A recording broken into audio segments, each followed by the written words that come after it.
அன்பான நண்பர்களே, நமக்கு எல்லாம் தெரியும் உலகத்துல எது தப்பு, எது கிரிமினல், எது நம்ம செய்யக்கூடாது. ஏன்னா நம்ம எல்லாம் ஒரு கவர்மெண்ட் கட்டுப்பட்டிருக்கோம்.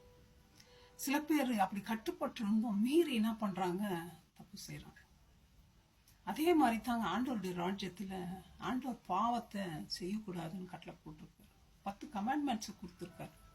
ஆனா நம்ம பாவம் தெரிஞ்சும் அதில் நம்ம குதிக்கிறோம். பாவம் செஞ்சா பாவம் செய்கிற ஆத்மா என்ன ஆகும், சாகும்னு பைபிள் சொல்லு. ஆதாமுக்குள்ள நம்ம எல்லாரும் செத்துட்டோம். ஆனா இயேசு கிறிஸ்துக்குள்ள நம்ம உயிரோடு இருக்கிறோம். பாவம் நம்ம செய்யும் பொழுது அது ரொம்ப இன்ட்ரெஸ்டா இருக்கு. நம்ம ஒன்றும் ஆக்சிடென்டா பாவத்துல செய்ய விழுந்துறது இல்லை, நின்றுதான் இருக்கிறோம். தெரிஞ்சே பாவத்தை திருப்பி திருப்பி பிராக்டிஸ் பண்றோம் இல்லைங்களா? ஆண்டவர் சொல்றார், தாவீதை என் இருதயத்துக்கு ஏற்றவன். அந்த தாவீது கூட என்ன பண்றாரு, பாவத்துல விழுந்துடுறாரு. அவருடைய மனசு அலமோதுது, கண்ணு அலமோதுது, காரு அலமோதுது. ஒழுங்கா அவர் என்ன பண்ணிருக்கணும், சண்டைக்கு போயிருக்கணும் வீரர்களோட. அதை விட்டுட்டு மேல உலாவ ஆரம்பிச்சார். பக்கத்து வீட்டுல இருக்கிற பொண்ணு மேல ஆசைப்பட்டார். ஆசைப்பட்டு சும்மா விட்டாரா? அவ இன்னொருத்தி பொண்ணுன்னு தெரியும். அப்போ ஆண்டவர் சொல்றாரு, மற்ற பொண்ணு இச்சையாது, மற்றவருடைய ஒய்ஃபை இச்சையாதுன்ற இச்சித்துறாரு கண்ணின் மூலமா. வச்சுட்டு என்ன பண்றாரு, பாவம் செய்யறதுக்கு ப்ரொசீட் பண்றாரு. அந்த பாவம் செய்யறதுக்கு என்ன பண்றாரு, இன்னொருத்தவங்க வந்து கொலை பண்றாரு. கொலை செய்யாதேன்றாரு ஆண்டவர். அந்த கட்டளையை மீறாரு, பொய் சொல்றாரு. அந்த பாவத்தை பண்ணிட்டு எத்தனை தப்பு தப்பு மேல தப்பு, ஒண்ணு மேல ஒண்ணு வந்துட்டே இருக்கு. பாவம் செஞ்சா ஆண்டவர் விட்டுருவார சும்மா? ஆண்டவர் பாவம் செஞ்சா என்ன பண்ணணும்? பாவத்தின் சம்பளம் மரணம், கான்சிக்வன்ஸ் இருக்கு. அடிச்சாரா இல்லையா ஆண்டவர், குழந்தை செத்து போகுது. சொந்த பையனை பொண்ணை கெடுத்துடுறான். சொந்த பையனை இன்னொரு பையனை கொலை பண்ணிடுறான். தாவீதுடைய பையன், படைத்தலைவன் ஜோப், அவன் என்ன பண்றாரு, அவருக்கு எதிர்க்கிறாரு. அப்சலோம் சொந்த பையன் ராஜ்யத்தை கைப்பற்ற ஓடியாரான்.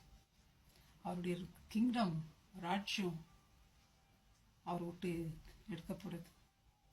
ஃப்ரெண்ட்ஸ், மனம் திரும்பும் பொழுது ஆண்டவர் மனதுருகிற தேவன். எப்பேற்பட்ட பாவியா இருந்தாலும் உங்களுடைய பாவங்கள் மேற்குக்கும் கிழக்குக்கும் எவ்வளோ தூரம் நம்ம செஞ்சிருந்தாலும் அதை விட்டு எடுத்து போட்டு நினைக்கவே இல்லப்பா, நீ ஏன்பா பயப்படுறன்றார். பாவம் செஞ்சுட்டு பயந்துட்டு இருக்கீங்களா? ஏசுகிட்ட போகாம உட்காந்துட்டு இருக்கிறீங்களா? ஃப்ரெண்ட்ஸ், சிவேர் இருந்தாலும் பஞ்சை போல வெண்மையாக்குவன்னு சொல்றாரு ஏசப்பா. ஆனா நம்ம பாவம் தெரிஞ்சோம் நம்மளே இச்சையில விழுந்து போகக்கூடாதுங்க. இயேசுநாதர் எப்படி டெம்டேஷன் வரும்போது ஜெயித்தார்? அவருடைய வார்த்தையை பேசுறார். இது ரிட்டர்ன் இந்த பைபிள். நம்மளும் பாவம் வரும்போது அப்பாலே போ சாத்தானே, இயேசு என்னோடு இருக்கிறார், ஹோலி ஸ்பிரிட் நம்மளோடு இருக்கிறார், அவரோடு நம்ம நடக்கிறோமா? இல்ல பாவத்திலேயே நம்ம ஒரு நீடித்து இருக்கிறோமா?